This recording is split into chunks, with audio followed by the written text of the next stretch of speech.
been a very cold night here in the UK. It got down to -10, which is actually quite unusual, even for the winter.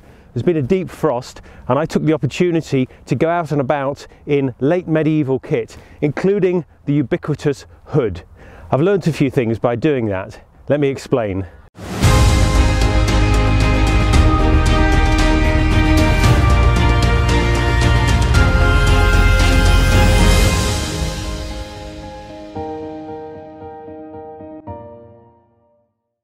This whole ensemble has actually kept me very warm, especially when I'm working. I've got a woolen cloak that's lined in linen, that's over my shoulders.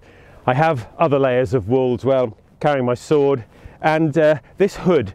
We see hoods in the medieval period in all the illustrations. They're basically everywhere, from the highest to the lowest status, and they are quite an interesting item of clothing. Obviously people wear hoods these days, but what they often don't have is the cape associated with it. This woolen cape actually goes over your shoulders and adds another layer to the top of your body. I guess it could be a little bit rainproof as well, but it's in particular, it keeps your body very warm. When you don't need the hood up, you have it down and that's fine, but obviously when you pull the hood up,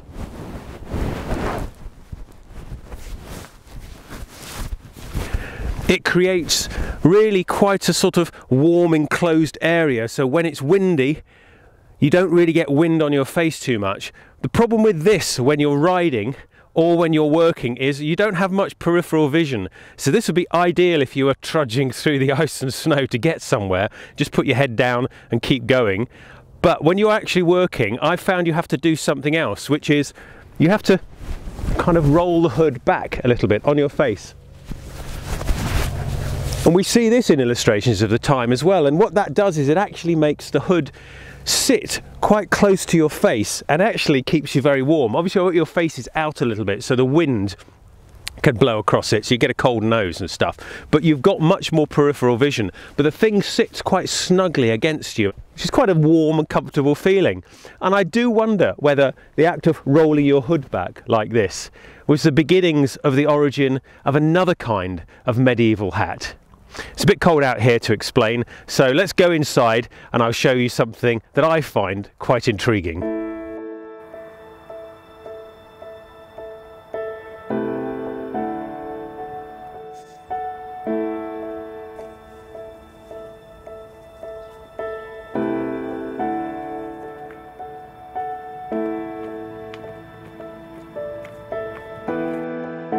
It's really nice to be out of the blast of the icy wind. The walls make a huge difference to how warm you feel, especially if you have a fire on and if you're wearing wool.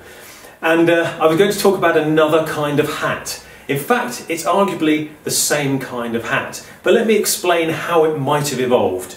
So imagine you're in a warm environment and you want to keep your hood with you, but it's too hot to wear it. You take it off, obviously.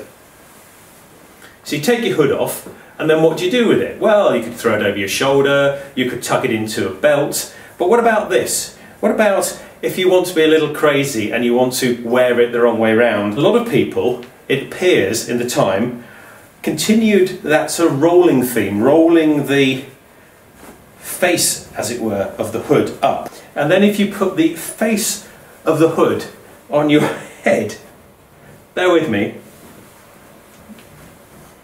thus creating the beginnings of a new kind of hat, the chaperon. And this then gets modified. This becomes incredibly trendy, I suppose. This becomes an important item of fashion, and when it is cut and finished to make it look snazzy and exciting, then you in effect, from an inside-out hood complete with liripipe and the bit that your neck would go through,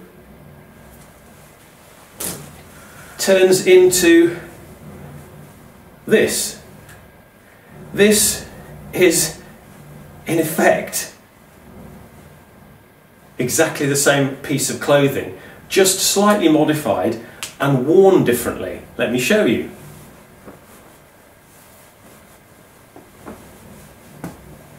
This is a late 15th century chaperon, This was incredibly famous. This was a high status hat. This is being custom cut to look like a better hat, but this chaperon is actually a medieval hood worn backwards.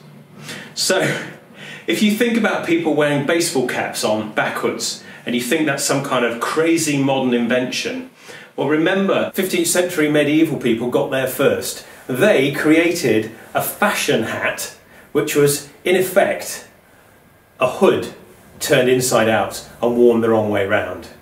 I find that fascinating. Human beings don't change, do they? We think of ways of subverting what's normal and changing things around for fashion.